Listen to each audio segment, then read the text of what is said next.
सहूलियत है उतनी ही बड़ी परेशानी भी खड़ी कर सकती है। सुबह घर के दरवाजे पर मिल्क की डिलीवरी से लेकर घर का राशन, बैंक की सुविधा से लेकर टैक्सी या फिर आपको ट्रेन की टिकट कटवानी हो, एयर टिकट कटवाना हो, हर सुविधा के लिए आपको कोई ना कोई ऐप मिल जाएगा जो आपके फ़ोन के प्ले स्टोर में होगा। लेकिन इन्हें डाउनलोड करते समय आपको सेफ्टी के लिहाज से क्या ख्याल रखना है, समझते हैं सेफ सिक्योरिटी के को फाउंडर राहुल त्यागी से। राहुल, स्वागत है आपका मनी 9 में। थैंक यू सो मच, आपने वक्त निकाला। सबसे पहले तो राहुल, ये एपनॉक्स की एक सर्वे जो है वो कहीं ना कहीं चौंका रही है। उन्होंने टॉप 100 ऐप्स को जब चेक किया तो पाया कि रिस्की हैं, सिक्योरिटी को ये नज़रअंदाज कर रहे हैं। तो क्या भारत में जो ऐप्स बन रहे हैं वो सिक्योरिटी को जो है उतनी प्रायोरिटी नहीं दे रहे हैं? क्या कमजोरी क्यों रह जा रही है इनकी सिक्योरिटी में, आपको लगता है राहुल? और एज अ कंज्यूमर अब मुझे क्या ख्याल रखना चाहिए? सबसे पहले Priyanka, thank you so much for calling once again on your show. It's always pleasure to be with you. Thank you. आपने बोला, जैसे कि आपने बोला, ये एप्लीकेशन का जो जो सर्वे अभी आया है, I think it's a very interesting survey. और मेरे ख्याल से मैं इतना चौंका नहीं होऊंगा, क्योंकि पिछले 10 साल से हम इसी इंडस्ट्री के अंदर ये देखते आ रहे हैं। देखिए, मोस्टली जो कंपनीज होती हैं जो एप्लीकेशन बिल्ड करती हैं, दो तरीके की होती हैं। एक होती है जो क्रिटिकल डेटा सेव करती हैं, फाइनेंशियल इंफॉर्मेशन सेव करती है, और एक होती है जो जनरल पर्पस ऐप होती है, लाइक कैमरा हो गया या कोई और चीज होगी। इन 75% एप्लीकेशंस में से अगर आप फाइनेंशियल एप्लीकेशंस का नाम लें जो यूजर का क्रिटिकल डेटा ले रही है, वो जहाँ जिसके साथ आप फाइनेंशियल ट्रांजेक्शन वगैरह कर रहे हैं, उसके अंदर चौंकाने वाली बात यह है कि मोस्ट ऑफ द एप्लीकेशन जो सिक्योरिटी प्रैक्टिसेस होती हैं वो यूज नहीं कर रही थी। फॉर एग्जाम्पल, अगर आप अपने मोबाइल से कोई ट्रांजेक्शन कर रहे हैं या कोई भी ऐसी चीज कर रहे हैं जिसके थ्रू क्रिटिकल डेटा आपका पहले वाईफाई पे जाएगा और वाईफाई से आगे आगे उनके कंपनी के सर्वर पे जाएगा, एप्लीकेशन की जो बिल्डिंग के अंदर जो फ्लो ये था कि वो जो एप्लीकेशन के अंदर कंटेंट ऐप से वाईफाई की तरफ जा रहा है या इंटरनेट की तरफ जा रहा है, वो अनइनक्रिप्टेड था। मतलब कोई भी उसको उसके अंदर सेंटर में जाके उसको सेंध लगा के देख सकता है। तो इस पूरे इकोसिस्टम के अंदर आई थिंक कंपनियों को जो ये चीज देखनी चाहिए इस सर्वे के बाद, कि उनको सिक्योरिटी फ्रॉम द बिल्डिंग के ऊपर ध्यान देना चाहिए, ना कि सिक्योरिटी पोस्ट सिक्योरिटी के ऊपर। तो जब आप अब अगर मैं इन कंपनियों के डेवलपर से पूछूं, कितनी कंपनियां होंगी जिनके जो डेवलपर होंगे उनको सिक्योर कोड प्रैक्टिसेस के बारे में पता होगा? या तो आप एप्लीकेशन बना रहे हैं कन्वीनियंस के पॉइंट से कि अगर यूजर ने पैसे भेजने हैं वो चले जाएंगे, वेरी गुड, लेकिन क्या वो सिक्योरली जाएंगे? और क्या इस चीज को ध्यान में रखते हुए हम एप्लीकेशन डेवलप कर रहे हैं जितने भी स्टार्टअप्स हैं? सो आई थिंक ये जो चीज है उसके ऊपर थोड़ा कंपनियों को ध्यान देना चाहिए। और अनफॉर्चुनेटली इसके अंदर ज्यादा कंज्यूमर कुछ कर नहीं सकता, क्योंकि ये एप्लीकेशन का इंटरनल आर्किटेक्चर ही ऐसा है जो यूजर को दिखता भी नहीं है, क्योंकि वो तो सिर्फ उसको यूज करता है। बिल्कुल, तो कन्वीनियंस के लिए हम इन्हें डाउनलोड तो कर ले रहे हैं, लेकिन कहीं ना कहीं राहुल मेरे मन में अब ये सवाल आ रहा है, आपने भी अभी कहा कि यूजर कुछ नहीं कर सकता, यानी कि जब हम एक ऐप डाउनलोड करते हैं अपने फोन पर तो हम किस तरह के रिस्क को इन्विटेशन दे रहे होंगे? ये रिस्की है, सर्वेज बता रहे हैं, आप खुद कह रहे हैं कि कंज्यूमर के हाथ में ज्यादा नहीं है, तो कहीं ना कहीं ऐप डाउनलोड किया यानी मेरे फोन में जो भी डेटा है उस पर खतरा मंडरा रहा है।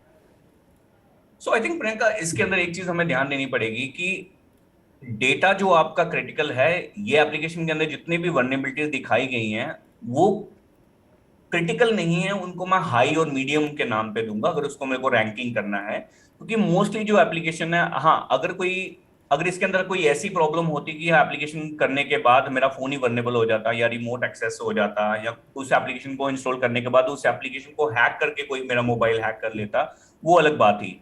लेकिन अगर आप इस सर्वे को ध्यान से देखें तो मोस्टली जो वर्नेबिलिटीज कंपनी ने दिखाई हैं वो सारी की सारी आपकी डेटा के ट्रांजिशन के अंदर दिखाई हैं। और मोस्टली जो सिक्योर को छोटी छोटी सिक्योर कोड प्रैक्टिसेस हैं, जैसे HTTPS नहीं लगाया, जिसे हम SSL पिनिंग कहते हैं, जो रिपोर्ट में लिखा हुआ था।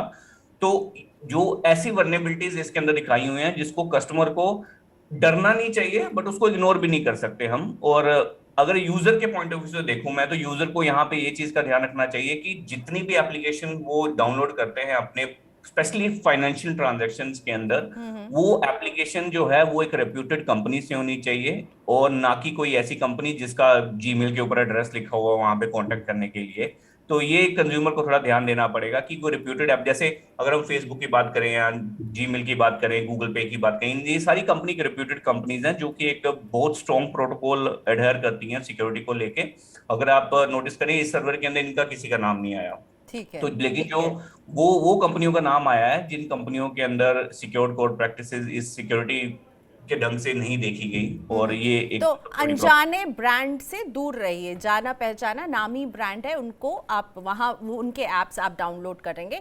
अब मैं ऐप डाउनलोड के लिए क्या हाइजीन है ये पूछूंगी, लेकिन उससे पहले एक सवाल ये उठता है राहुल कि आईटी कानून क्या कर रहा है इस तरह के ऐप्स जो आप कह रहे हैं लैग है उनकी सिक्योरिटी में, उनके कोडिंग में जो लैग है, क्या आईटी कानून इस पर नजर नहीं रखेगा? क्या आईटी कानून में ऐसे मानदंड नहीं है कि इस तरह के ऐप्स ना आए जो कि आपके डेटा को जहां पे वो अनसेफ हो सकता है, उनकी कोडिंग क्या है उस पर नजर रखने के लिए आईटी कानून की भूमिका इसमें कुछ नहीं होगी?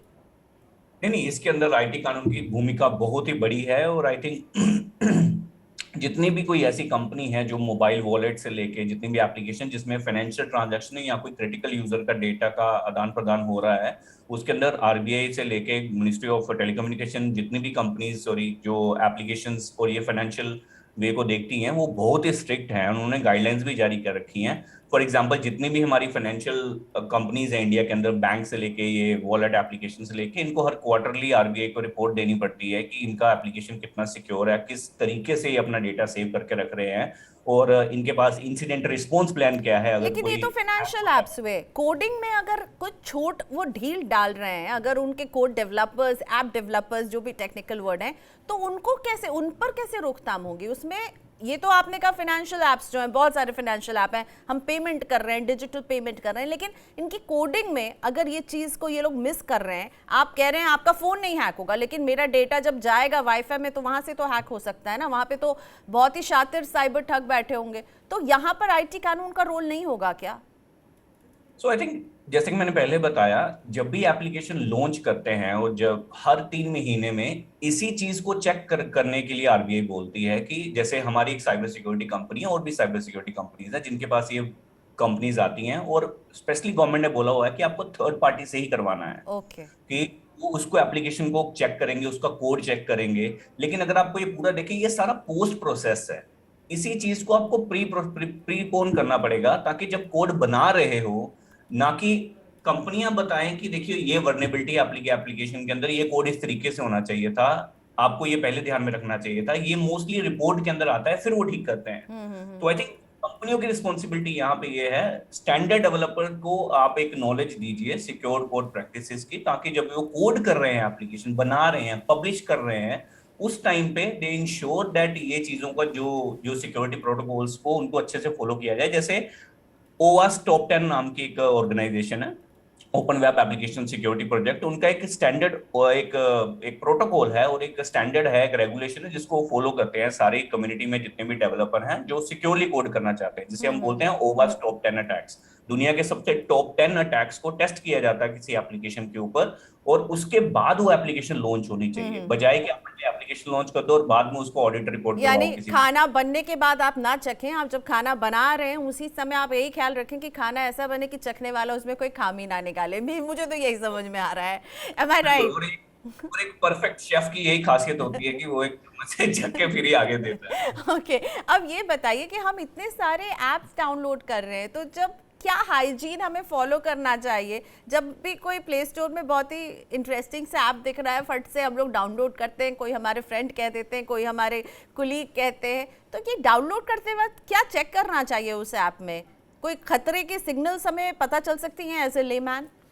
बिल्कुल बिल्कुल, और आई थिंक जो एज लोग हैं खासकर जिनका मोबाइल सर्कल काफी मतलब बढ़ गया है, बच्चे खासकर जिनका पैंडेमिक के बाद मोबाइल स्क्रीन टाइम बढ़ गया है, तो वही मोस्टली है यहाँ वहां से हाथ मार के मोबाइल के अंदर कुछ मैलवेयर डाउनलोड कर लेते हैं।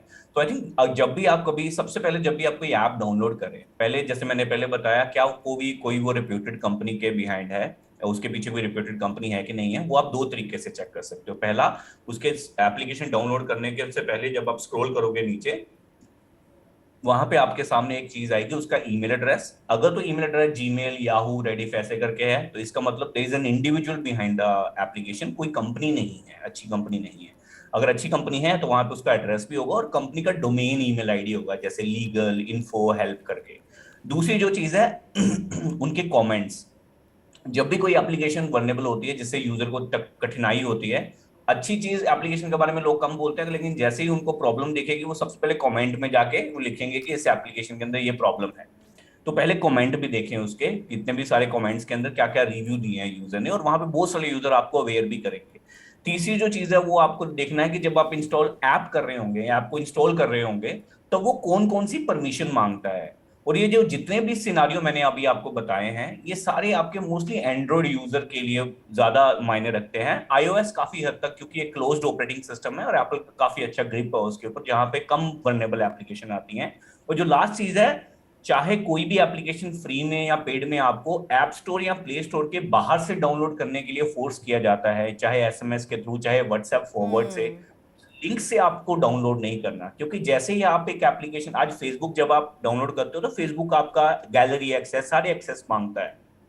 लेकिन वो एक रेप्यूटेड कंपनी है जो मे और मे नॉट आपका डेटा यूज नहीं करेंगे इलीगल पर्पस के लिए। बट अगर आप नॉर्मल एक टॉर्च एप्लीकेशन का नाम लेंगे जिसको आप टॉर्च के लिए डाउनलोड करते हैं, लेकिन वो आपकी पूरी मेमोरी कार्ड से लेके कॉन्टेक्ट, एसएमएस, सारा एक्सेस ले रहा है, उसको कोई मतलब नहीं बनता इन चीजों को लेने का, क्योंकि उसको तो सिर्फ कैमरे की फ्लैश लाइट से मतलब होना चाहिए। तो ये सारी चीजों, चार चीजों को अगर आप यूजर ध्यान दें तो काफी हद तक वो अपने आप को सिक्योर रख सकते हैं। राइट। अब आपने कहा ना कि एक्सेस मिल जाती है इन लोगों को फ़ोन की। अब एक टॉर्च का ऐप है, वो परमिशन मांग रहा है कि उसको गैलरी की एक्सेस चाहिए। ऐसी डिजिटल लेंडिंग का एक जाल हम अपने आसपास देख रहे हैं राहुल, जिसमें लोगों के फ़ोन के ज़रिए उनके फ़ोटो गैलरी, उनके कॉन्टैक्ट गैलरी में पहुंच करके उन्हें फिर बाद में एक तरह से एक्सटॉर्शन ही हो रहा है उनसे पैसों का। ज़्यादा जो पैसे आपने 5,000 लिए और you and up paying them back some 15,000 or 20,000।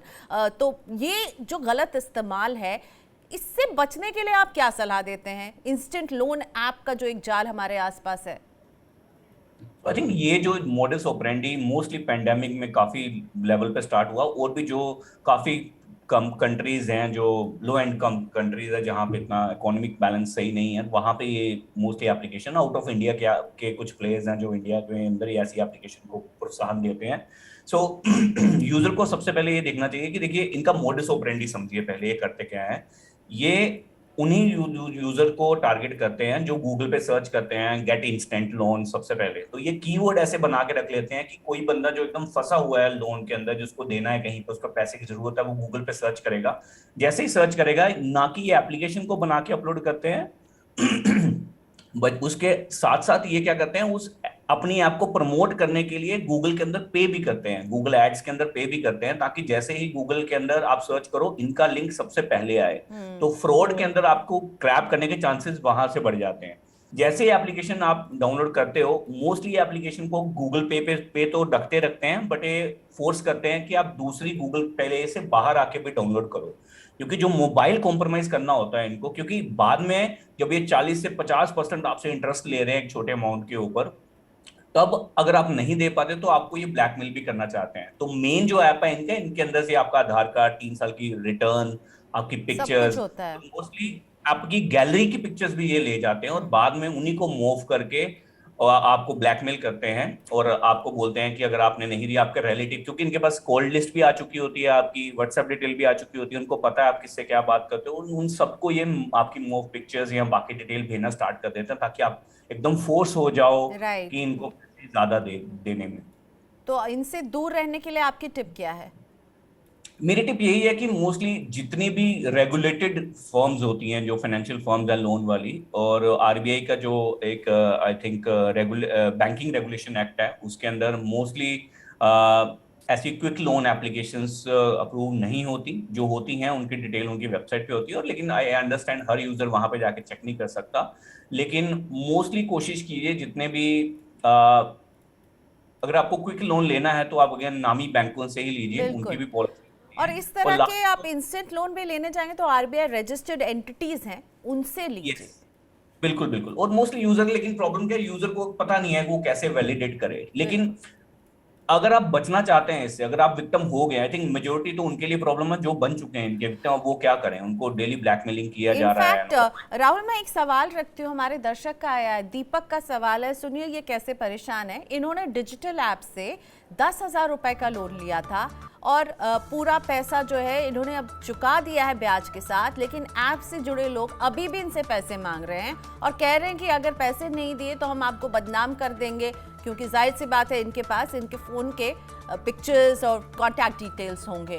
दीपक को क्या करना चाहिए? अब पैसे चुका चुके हैं अगर तो? सो आई थिंक दीपक जैसे और भी कुछ लोग होंगे जिनको अभी भी कॉल कर रहे होंगे, चाहे वो उनसे लोन ले चुके हैं पूरा या अभी भी प्रोसीजर में है। तो आई नहीं, सबसे पहले आपको क्या करना चाहिए, देखिए लोन जब आप किसी से लेते हैं या उनसे लेते हैं तो आप अपनी रिस्क पे लेते हैं, राइट। गवर्नमेंट को उसका पता नहीं है, आपने ले लिया। लेकिन जब आपका वो पिक्चर मूव करते हैं या कोई और ब्लैकमेलिंग का तरीका अपनाते हैं, वो 100% इलीगल है, जिसके अंडर अंडर सेक्शन के अंदर काफी आईटी एक्ट के अंदर आप रजिस्टर कर सकते हैं कंप्लेंट। और इसके लिए आपको पुलिस में जाने की जरूरत नहीं है। आप 1930 एक नंबर है भारत सरकार का, उस नंबर पे आप कॉल करके अपनी रिपोर्ट को रजिस्टर कर सकते हैं। ये एफआईआर नहीं होती, ये कंप्लेंट होती है।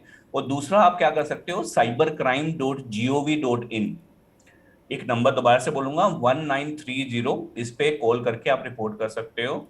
और बहुत ही अच्छे तरीके से हैंडल किया जाता है आपको जब भी आप कॉल करते हैं। और दूसरा, आप cybercrime.gov.in, जब भी आपको ऐसे कोई ब्लैकमेलिंग या हरासमेंट करना स्टार्ट कर देता है, और उसके बाद गवर्नमेंट इसके अंदर एक्टिव होगी और बहुत होती है, और पुलिस उसके अंदर अपनी कार्रवाई जो राइट। मुनासिब होगी थैंक यू और राहुल। आपको हेल्प। तो दीपक, आपको नंबर भी बता दिया है 1930 यहाँ पर राहुल जी ने, और आपको ये भी बता दिया कि आप कहाँ आप जो है cybercrime.gov.in पर जाके शिकायत कर सकते हैं।